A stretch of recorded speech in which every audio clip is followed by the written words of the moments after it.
Ali Khamenei का जन्म 19 अप्रैल 1939 को ईरान के मशहद शहर में हुआ था। उनका परिवार बहुत ही साधारण और धार्मिक था।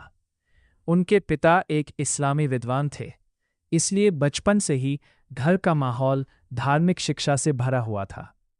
छोटी उम्र से ही अली ख़ामेनेई को पढ़ने लिखने में बहुत रुचि थी। उन्होंने कुरान, अरबी भाषा और इस्लामी कानून की पढ़ाई शुरू की। आगे की धार्मिक शिक्षा के लिए वे ईरान के प्रसिद्ध शहर कौम चले गए, जहां उन्होंने कई बड़े इस्लामी विद्वानों से शिक्षा प्राप्त की।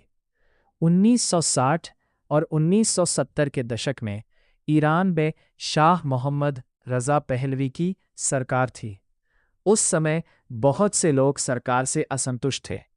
अली ख़ामेनेई भी उन लोगों में शामिल थे जो बदलाव चाहते थे। वे ईरान के प्रसिद्ध धार्मिक नेता आयतुल्लाह रूहुल्लाह खुमैनी के समर्थक बन गए।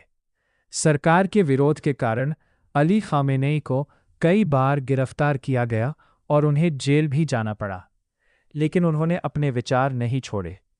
1969 में ईरान में एक बड़ी क्रांति हुई, जिसे ईरानी क्रांति कहा जाता है। इस क्रांति के बाद शाह की सरकार खत्म हो गई और ईरान में इस्लामिक गणराज्य की स्थापना हुई। इस बदलाव के बाद अली ख़ामेनेई राजनीति में एक महत्वपूर्ण नेता बनकर उभरे। साल 1981 में अली ख़ामेनेई ईरान के राष्ट्रपति चुने गए। उन्होंने 1981 से 1989 तक इस पद पर काम किया। उनके राष्ट्रपति कार्यकाल के दौरान ईरान और इराक के बीच युद्ध चल रहा था, इसलिए उस समय देश को संभालना बहुत कठिन था।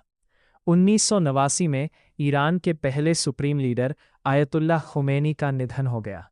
इसके बाद ईरान की परिषद ने अली ख़ामेनेई को देश का नया सुप्रीम लीडर चुना। सुप्रीम लीडर ईरान का सबसे शक्तिशाली पद होता है और देश की बड़ी नीतियों में उनका अंतिम निर्णय माना जाता है। आज अली ख़ामेनेई कई दशकों से ईरान के सुप्रीम लीडर हैं और देश की राजनीति, सेना और विदेश नीति में महत्वपूर्ण भूमिका निभाते हैं।